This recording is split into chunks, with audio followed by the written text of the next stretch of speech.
Assalamualaikum warahmatullahi wabarakatuh. Alhamdulillah, salatu ala rasulillah ma'badu.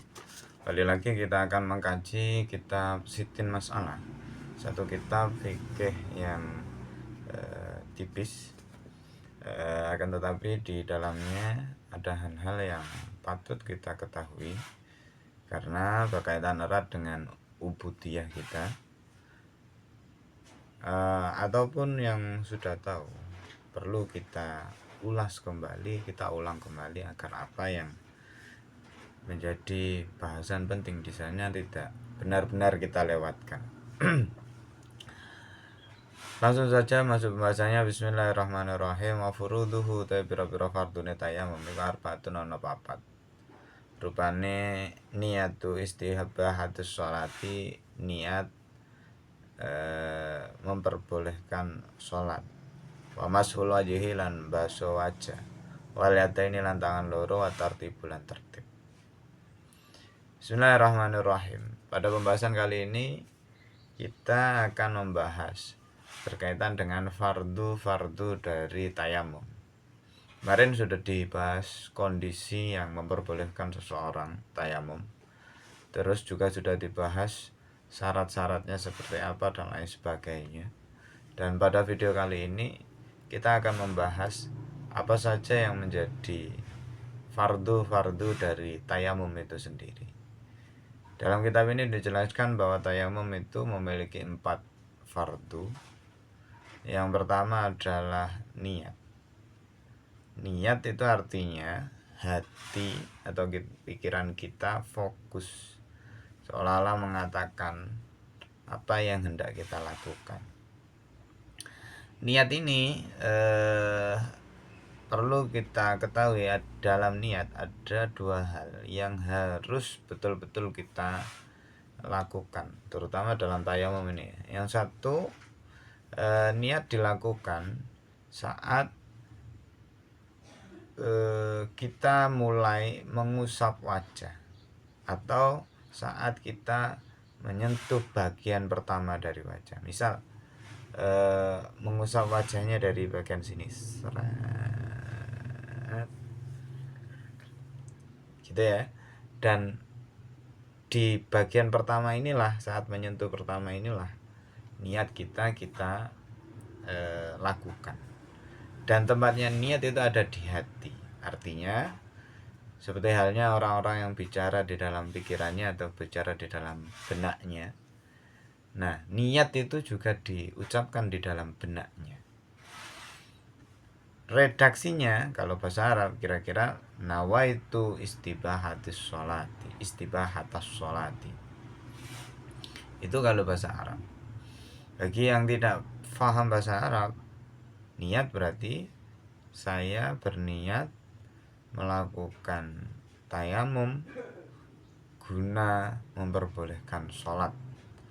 Sholat apa? Misalnya sholat duhur atau sholat qobliyah masjid dan lain sebagainya.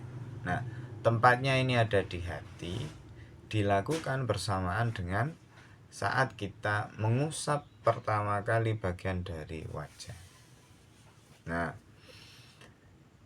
sedangkan kalau di dalam hati tadi wajib, karena itu adalah hakikat dari niat. Pelafalan niat alias mengucapkan niat, entah itu sebelum tayamum dan lain sebagainya, biasanya dilakukan sebelum ya. Pelafalan niat ini hukumnya sunnah atau mustahab.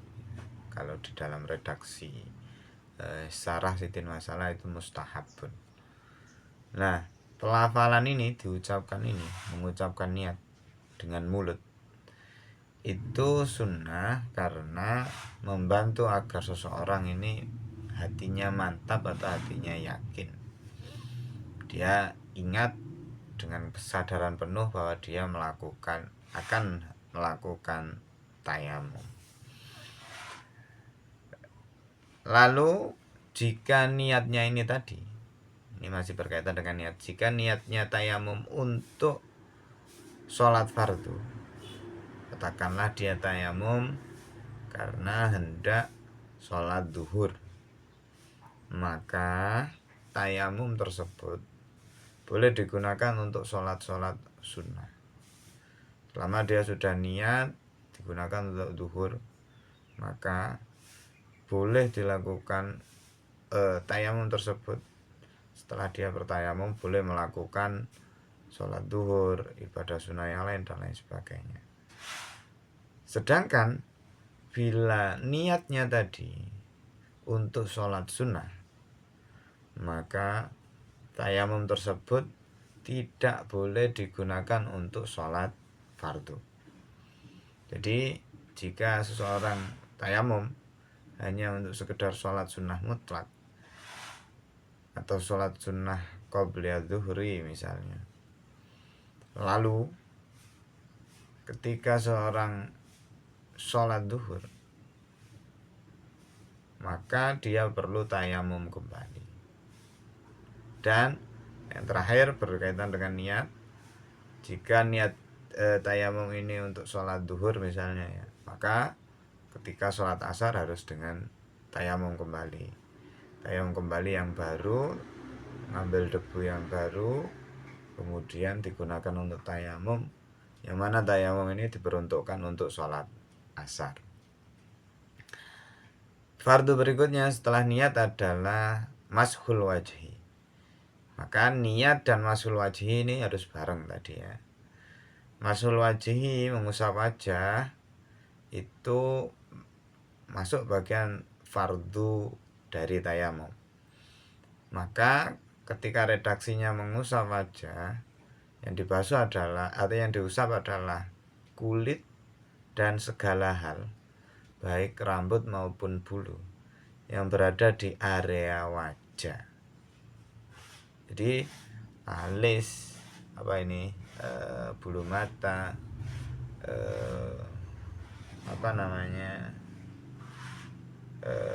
kumis, jenggot atau bulu ini dan lain sebagainya, itu perlu diusap semuanya.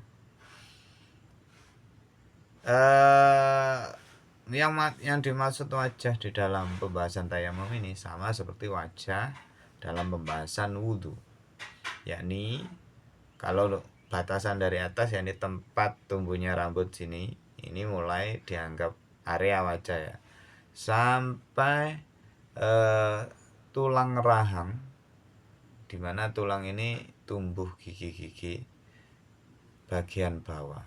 Jadi tulang rahang bagian bawah inilah batas akhir dari wajah. Dan mulai sini itu adalah bagian dari wajah.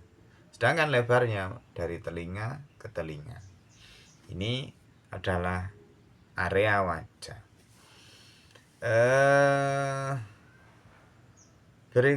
Fardu berikutnya setelah mengusap wajah yang dibarengi dengan niat tadi, yang perlu diusap adalah kedua tangan. Kedua tangan setelah mengusap wajah, terus kemudian dibersihkan tangannya, mengambil debu kembali, terus ditepuk-tepuk agar memastikan tidak ada yang menempel lain selain debu.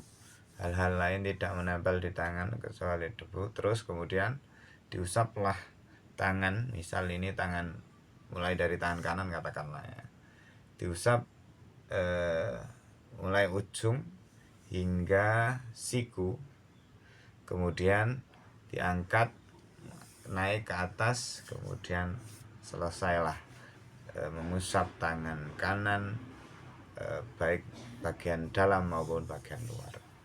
Nah, ini fardunya mengusap tangan. Jadi mulai dari ujung tangan sampai siku. Dan yang terakhir, fardu yang terakhir adalah tartib atau urut.